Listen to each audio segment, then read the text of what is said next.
Hello mga kalabs! Kumusta po kayo? Tara, almusal po tayo! Eto po pala mga kalabs, yung natirang ulam namin kagabi. Kaya sabi ni Mama ay eto na nga lang daw po yung aalmusalin namin.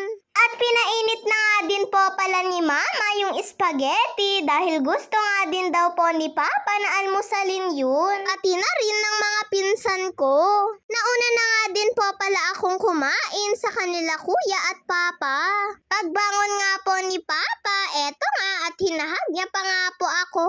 Kinikis pa nga po ako ni Papa sa pisngi pero nakikiliti nga po ako mga kalabs. Ganyan nga po palagi sa amin si Papa mga kalabs. Kahit nga po kay kuya ay napakalambing niya nga din po. Pagkatapos ko po palang kumain ay inaayos ko na nga din po yung dadalhin kong art materials. Kakabili ko nga lang po nitong colored paper sa tindahan dahil wala na po pala ako. Pero yung ibang art materials ay meron naman na po ako. At nung naayos ko na nga din po yung art materials ko, eto nga at nag-aayos na nga din po ako.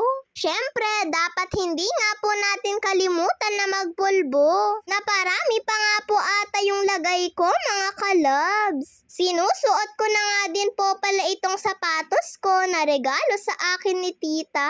Niloloko pa nga po niya ako na dapat daw kagabi pag natulog ako ay suot-suot ko pa rin daw po ito. Paano naman po kasi mga kalabs? Nakita niya po kasi hindi ko tinatanggal ito kagabi nung sinukat ko Kaya niloko niya po tuloy ako. Hinihintay na rin po pala ako ng pinsan ko sa labas mga kalabs. Patatawarin nga lang po kami ni Mama dahil hindi nga po maghahatid si tita. Paliliguan pa daw po kasi niya si baby dahil may bakuna nga daw po siya ngayong araw. Kaya sabi ko nga ay ako na nga po yung bahala sa pinsan ko. At ihahatid ko na lang po siya sa room nila. At kaninang tanghali naman po mga kalabs ay bumili nga po si kuya ng ready-made namin. Eto po palang adobong manok yung nabili niya. Sabi po kasi ni Mama ay kahit ano na nga daw po yung bilhin niya. Tatlo nga lang po pala kaming kumakain ngayon nila Mama. Nakakamiss nga po yung mga pinsan ko nung sabay-sabay pa nga po kaming kumakain dito. At kaninang tanghali nga po mga kalabs ay nagmamadali na nga din po ako dahil hinihintay na nga din po pala ako ng lolo ko. Sasabay po kasi ako sa kanila pagpasok sa school.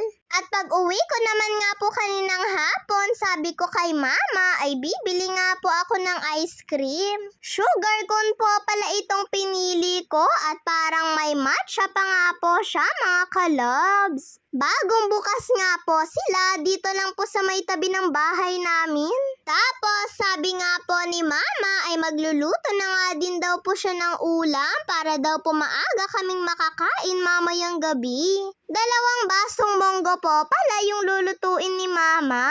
Dahil pati nga din po sila nanay ay bibigyan na nga lang din daw po ni Mama mamaya.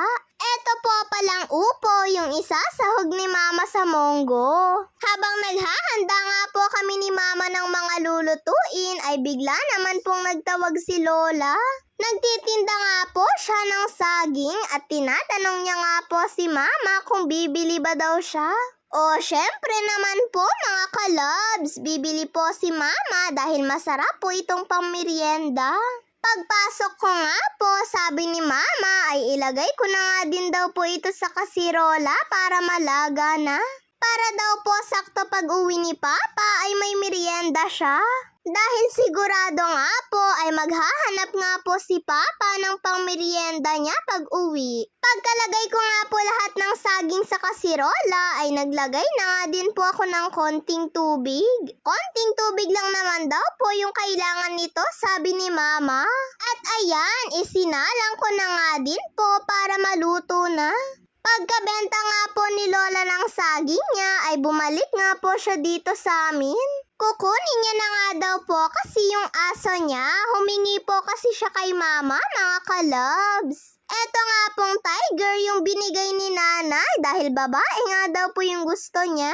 Tignan niyo naman at tuwang-tuwa nga po si Lola Malaki na nga din daw po yung unang hiningi niya kay Mama na aso. Tapos Pinagpatuloy na nga din po namin ni Mama yung paghahanda ng pagkain. Eto nga pong upo ay binigay nga lang po ito ni Lola kay Mama. 2 piraso po pala yung kinuha ni Mama. At gagamitin na rin po pala namin mga kalabs yung binigay po sa amin ni Mamang Eva ko na kawali. Mabuti na nga lang daw po mga kalabs at hindi pa daw po ito na order ni Mama sa Shopee. Nagbigay naman na daw po kasi si Mamang. Maganda nga daw po yung ganitong kawali dahil non-stick at medyo malaki pa nga po. May ganito din daw po kasi sila nanay, kaya nagustuhan po ni Mama. Kaya thank you po sa'yo Mamang sa binigay niyo pong kawali sa amin. Magaganahan na naman nga po kaming magluto ni Mama dahil sa ganda ng kawali. At ayan, nung nagisa-gisa na nga din po ni Mama yung karne, ay nilagay niya na nga din po itong monggo. Maganda nga po itong monggo dahil malapot. At pag-uwi po pala ni Papa, mga kalabs, ay nagtimpla na nga din po ako ng kape niya. At naghanap nga po talaga si Papa ng merienda niya. Kaya sabi ko po ay may nilagang saging nga po kami na niluto ni Mama.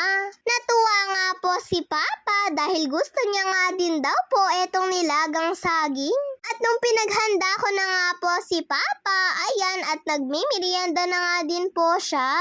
Naku, at sinasawsaw pa nga po ito ni Papa sa asukal.